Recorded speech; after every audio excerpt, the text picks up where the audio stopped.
निरीक्षक पदों पर नियुक्ति के लिए रविवार को शहरी क्षेत्र के 22 परीक्षा केंद्रों पर प्रारंभिक प्रतियोगिता परीक्षा होगी। इसको लेकर जिला प्रशासन ने पुख्ता इंतजाम किए हैं। शनिवार को समाहरणालय स्थित समीक्षा भवन में जिलाधिकारी की अध्यक्षता बैठक की गई। डीएम ने सभी सेंटरों पर स्टैटिक मजिस्ट्रेट के अलावा जोनल, सुपर जोनल और सीनियर सुपर जोनल मजिस्ट्रेटों की तैनाती की है। परीक्षा 2 पाली में होगी। पहली पाली सुबह 10 बजे से दोपहर 12 बजे तक और दूसरी पाली दोपहर 2 बजे से शाम 4 बजे तक होगी। परीक्षा में कुल 10,024 परीक्षार्थी बैठेंगे। परीक्षा के एक दिन पहले से केंद्र के आसपास धारा 144 लगाने का आदेश एसडीओ को दिया गया है।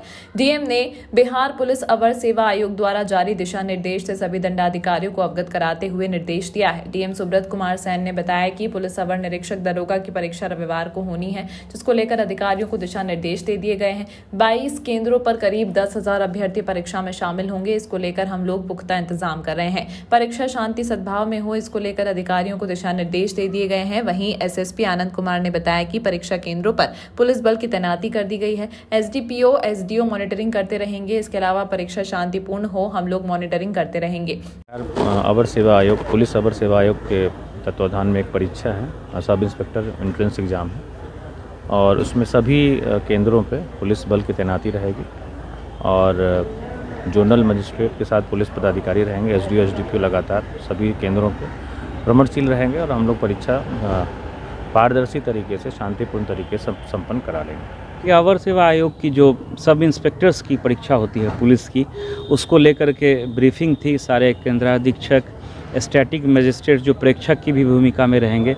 इसके अतिरिक्त जोनल, सुपर जोनल मजिस्ट्रेट्स भी हम लोगों ने लगाया है और सबको हम लोगों ने प्रॉपर्ली ब्रीफ भी कर दिया है कि टाइमली सेंटर पर पहुंचना है और शांतिपूर्ण तरीके से, निष्पक्ष तरीके से परीक्षा हम लोगों को संपन्न करानी है। 10,000 के लगभग कैंडिडेट जो है 2 पालियों में वो भाग लेंगे इस परीक्षा में। तो हम लोगों की पूरी तैयारी है। शिक्षक भर्ती की परीक्षा भी बहुत अच्छे से संपन्न हुई है और ये परीक्षा जो कल निर्धारित है इसको भी हम लोग बढ़िया से संपन्न कराएंगे।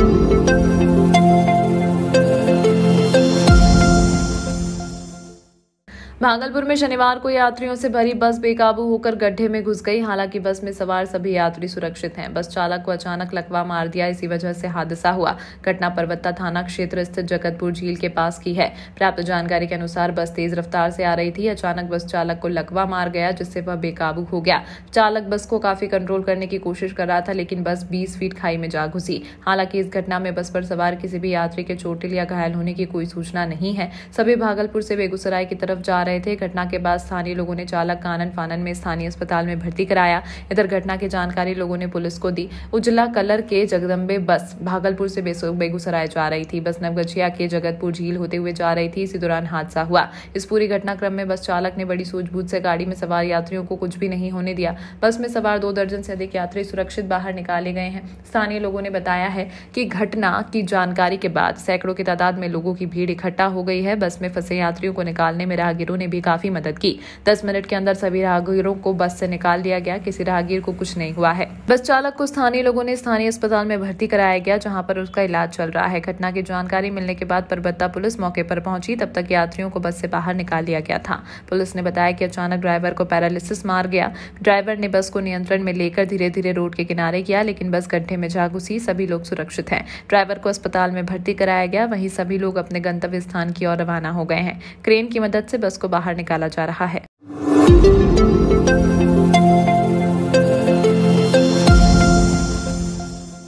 भागलपुर के जगदीशपुर थाना क्षेत्र के तहसूर घाट में शुक्रवार की देर रात छापेमारी करने गई पुलिस टीम पर बालू माफिया ने फायरिंग कर दी थी। मामले में शनिवार को पुलिस ने 5 बालू माफियाओं को गिरफ्तार किया है। सिटी एसपी अमित रंजन ने प्रेस कॉन्फ्रेंस कर शनिवार की देर शाम पत्रकारों को गिरफ्तारी की जानकारी दी। पुलिस टीम पर हमला करने वाले गिरफ्तार बालू माफिया की पहचान मनी यादव के पुत्र नितेश कुमार, प्रेम शंकर यादव के पुत्र राजेश कुमार, सचिदानंद यादव के पुत्र दिवाकर यादव, अजीत यादव एवं हीरालाल यादव के पुत्र बिट्टू कुमार के रूप में हुई है। गिरफ्तार अपराधियों के पास से पुलिस ने 2 देसी कट्टा, 3 कारतूस एवं खोखा बरामद किया।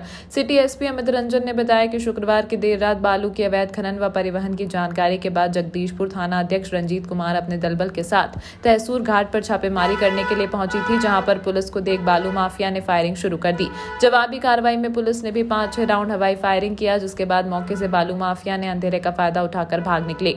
कि देर रात सिटी एसपी अमित रंजन और विधि व्यवस्था डीएसपी डॉक्टर गौरव कुमार जगदीशपुर थाने पहुंचे, जहां पर उन्होंने रात में ही अवैध खनन व परिवहन करने वाले बालू माफिया के खिलाफ अलग अलग धाराओं में मामला दर्ज कर कार्रवाई शुरू कर दी। पुलिस पर हमला करने वाले बालू माफिया की गिरफ्तारी के लिए एसएसपी आनंद कुमार के निर्देशन पर विधि व्यवस्था डीएसपी डॉक्टर गौरव कुमार के नेतृत्व में एक टीम गठित की गई। गठित टीम के द्वारा बालू माफिया के ठिकाने पर छापेमारी की गई, जहां से पुलिस ने 5 बालू माफिया को गिरफ्तार किया है। तो जगदीशपुर थाना अंतर्गत तहसूर नदी घाट पर एक सूचना प्राप्त हुई कि कुछ लोग अवैध बालू का खनन कर रहे हैं। सूचना के सत्यापन के लिए एसएचओ जगदीशपुर बल के साथ वहां पहुंचे। अंधेरा था और इनके पास पर्याप्त बल नहीं था। उसका फ़ायदा उठा के 2-3 लोगों ने वहां फायरिंग शुरू कर दी। पुलिस ने भी जवाब में 6-7 राउंड वहां पे हवाई फायरिंग की और तुरंत बल की मांग की गई। जब तक वहां बल पहुंचता तब तक वो लोग वहां से भागने में सफल रहे। उसके बाद तुरंत वरीय पदाधिकारी लोगों को सूचना दी गई और एक स्पेशल टीम का गठन किया गया। उस स्पेशल टीम का नेतृत्व डीएसपी लॉ एंड ऑर्डर गौरव कर रहे थे। रात में ही एफआईआर किया गया। टोटल 21 लोगों पे नामजद एफआईआर और 25 अज्ञात लोग हैं इसमें। एफआईआर करने के उपरांत छापेमारी दल का गठन किया गया। छापेमारी के उपरांत 5 लोगों की गिरफ्तारी सुनिश्चित कर ली गई है। इनका नाम है नितेश कुमार, राजेश कुमार, दिवाकर यादव, अजीत यादव, बिट्टू कुमार और इनके पास से 2 अवैध कट्टा, 3 जिंदा कारतूस और 3 खोखा बरामद किया गया है। और टोटल जो घटना थी उसके 6-7 घंटे बाद ही ये 5 लोग गिरफ्तार किए गए। इनसे पूछताछ चल रही है कि इसमें और कौन लोग शामिल थे, जो अज्ञात लोग थे, और जो बाकी नेम्ड अक्यूज्ड हैं उनकी छापेमारी की जा रही है।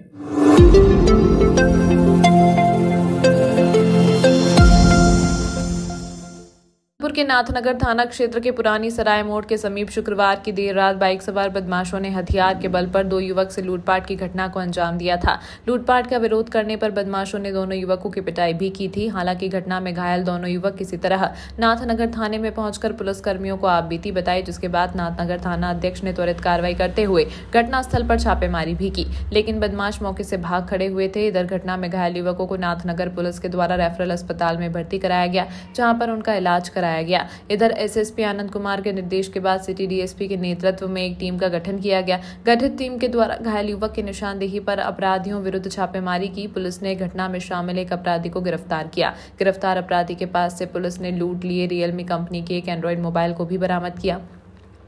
गिरफ्तार अपराधी की पहचान पुरानी सराय निवासी संजय मंडल के पुत्र साहुल कुमार के रूप में की गई है। बता दें कि शुक्रवार की देर रात 2 युवक नाथनगर से पुरानी सराय घर की तरफ वापस लौट रहे थे। तभी बाइक सवार 2 बदमाशों ने हथियार के बल पर दोनों युवक से रुपए और मोबाइल लूट लिए। विरोध करने पर बदमाशों ने दोनों युवक को हथियार के बट से पिटाई कर दी। घटना के बाद घायल युवक ने नाथनगर थाने में इसकी शिकायत की, जिसके बाद पुलिस ने एक विशेष टीम गठन कर छापेमारी की। घटना में शामिल एक बदमाश को पुलिस ने शनिवार को गिरफ्तार कर लिया। सिटी एसपी अमित रंजन ने प्रेस कॉन्फ्रेंस कर गिरफ्तारी की जानकारी दी। सिटी एसपी अमित रंजन ने बताया कि नाथनगर थाना क्षेत्र के पुरानी सराय में एक छिनतई की घटना घटी थी। कांड का उद्भेदन के लिए एक विशेष टीम का गठन किया गया था। घटना में शामिल एक अपराधी को लूट गए मोबाइल के साथ गिरफ्तार कर लिया गया। उनसे पूछताछ की जा रही है। गिरफ्तार अपराधियों के आपराधिक इतिहास रहा है। कल नाथनगर थाना अंतर्गत एक लूट कांड दर्ज हुआ था। उसमें गुलशन कुमार उम्र 20 वर्ष और इनके एक साथी हैं गुरुदेव कुमार, इनके साथ लूटपाट की घटना हुई थी। इनको ज़ख्मी किया गया था और इनका मोबाइल एवं नगद छीन लिया गया था। तो इसमें एक स्पेशल टीम बनाई गई डीएसपी सिटी के अंतर्गत और इसमें 12 घंटों में सफल उद्भेदन करते हुए जो लूटा हुआ मोबाइल था उसको बरामद कर लिया गया है और 2 लोग की गिरफ्तारी की गई है इसमें।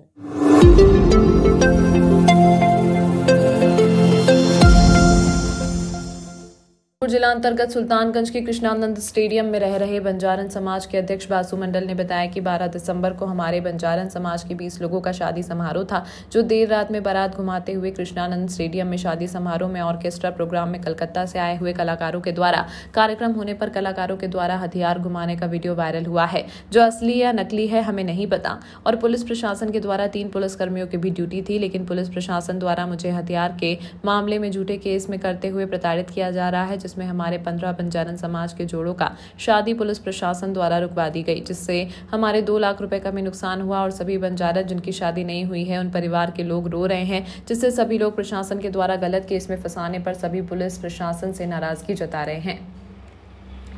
वो तो हम लोग नहीं समझते हैं, अब वो नकली था कि असली, वो मतलब नहीं, मगर वो बाहर का नाच था। वो कहाँ से आया था? ये किधर, वो आसाम का बोलता था कोई, कलकत्ता बंगाल का, उधर ही से आया था। हम लोग तो ऐसे ही हर साल आते हैं, बाप दादा 3 पुस्ता से हम लोग का चलता है शादी ब्याह, मगर ये बीच में हम लड़की लोग का आया। हम लोग तो शौक से हर साल जनते के लिए मंगाते हैं, अभी शादी भी नहीं होने दिया।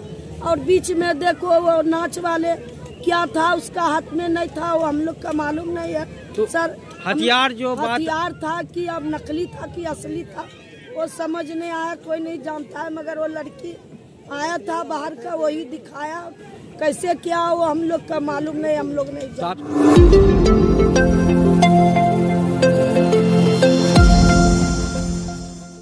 बिजली विभाग की हरकतों से तंग आकर एक युवक अनिश्चितकालीन धरने पर बैठ गया है। युवक बार बार कह रहा है कि मुझे इंसाफ चाहिए, अगर इंसाफ नहीं मिला तो हम जान देने के लिए तैयार हैं। दरअसल पूरा मामला जिले के पर्वतीय इलाके का है। युवक का कहना है कि बिजली विभाग के कर्मचारी उनको बिजली चोरी के झूठे मुकदमे में फंसा रहे हैं। बिजली हमने कभी चोरी नहीं की, घर पर बिजली मीटर लगाया हुआ है, बिजली तार भी कहीं कटा हुआ नहीं है, लेकिन लाइनमैन मनोज पंडित घर पर आकर महिलाओं से अभद्र व्यवहार करता है। इसके साथ ही घर का बिजली काट दिया है। विद्युत विभाग से तंग युवक के समर्थन में मोहल्ले के कई लोग अनिश्चितकालीन धरने पर बैठ गए। बता दें कि उक्त युवक पर बिजली चोरी करने के झूठे आरोप लगाकर फंसाया जा रहा है। इसके विरोध में पिछले 3 दिनों से जिलाधिकारी कार्यालय के पीछे धरने पर बैठे हैं।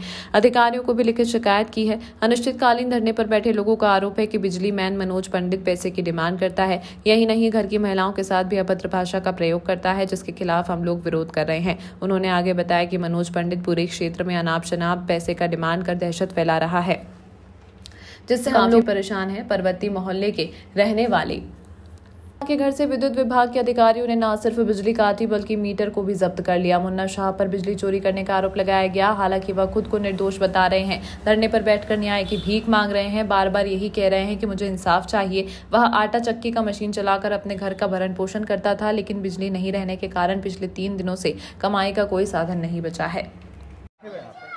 बिजली विभाग नाथनगर एसडीओ हमारे ऊपर झूठा केस कर दिया है, मीटर से छेड़छाड़ का आरोप लगाकर, जबकि हम मीटर, और वो एफआईआर में कह रहे हैं कि मीटर बॉक्स के अंदर रहता है, मीटर का सील सही है, बॉक्स का सील सही है, बक्सा सही है, तो हम चोरी कैसे कर सकते हैं। कुछ दिन पहले हम मनोज पंडित मेरे से मंथली मांगता था, लाइनमैन है, और भी जगह से वो मंथली लेता है। तो हम मैडम रीडिंग, और मेरा पत्नी भी दुकान में रहती, उससे गंदा गंदा बात भी बोलता, तो अभद्र भाषा का प्रयोग करता था। कहता था चलिए घूरने मैडम, क्या करते हैं, मरते हैं, चलिए। ये बहुत तरह की बात है। घूस किस तरह से मांग रहा था वो? मंथली हम रीडिंग लेने आते हैं, सब देता है, आप भी दीजिए। 1000 रुपया महीना मांगता था। उसके बाद फिर क्या हुआ? उसके बाद हम उससे तंग अजी जाके हम उसका कंप्लेन दिए सहायक विद्युत अभियंता को। वो भी रजिस्टर्ड है वहाँ 685 नंबर में, उस पर भी कोई एक्शन नहीं हुआ। एक्शन उल्टा हम पे ये हुआ कि 1 महीना अगर बिल जमा नहीं किए तो मेरा लाइन कटने आ गया, जबकि मेरा सिक्योरिटी जमा था। पहले का बकाया भी था क्या? नहीं, मेरे ऊपर किसी तरह का बकाया नहीं, अप टू डेट भुगता है हम। जितना हमको रीडिंग आप हर एक महीना ओके पर बिल बना के दे रहे हैं। अगर मीटर ख़राब था तो एलके पर बिल बनता, ना कि ओके पर बिल दे रहा है। और जेई हम लोग का ऑथराइज है, जेई रीडिंग लेने नहीं आता था, तो जिसके कारण कर रहे हैं आप? हम भूख हड़ताल पे बैठे हैं। मेरे साथ इंसाफ हो 15 दिनांक 15/12 से।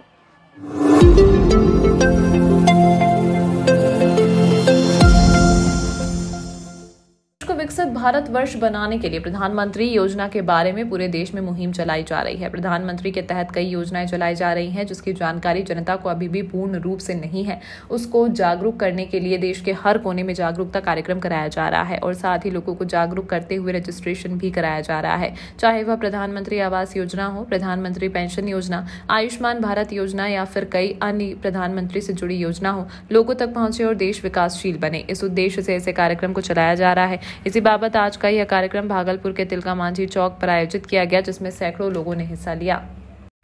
मोदी सरकार की गारंटी और हमारा संकल्प विकसित भारत की शपथ के अंतर्गत ये कैंप चल रहा है कि 2047 तक हम पूरे जो प्रधानमंत्री नरेंद्र मोदी जी का सपना है उसको साकार कैसे करें कि ये पूरा भारत आत्मनिर्भर बने और विकसित बने, और जो सेवा दे रहे हैं इस भारत की सुरक्षा में उनका हम सम्मान कैसे करें, और जो अंतिम पंक्ति पे बैठे हुए व्यक्ति हैं उनको कैसे हर किस्म का नरेंद्र मोदी जी के योजनाओं का लाभ मिले, उसकी कैंप है ये। उसकी जानकारी उपलब्ध कराना और उनका रजिस्ट्रेशन कराना, चाहे वो प्रधानमंत्री जी का आयुष्मान कार्ड का योजना हो, आपका आधार कार्ड जो यहाँ बन रहा है बनने का कैंप हो, या प्रधानमंत्री जी की जो आवास योजना, शहरी आवास योजना है, वो कैसे होगा और लोगों को जानकारी देके उनके तक पहुँचाने का कार्यक्रम, ये योजना के अंतर्गत ये कैंप लगाई गई है।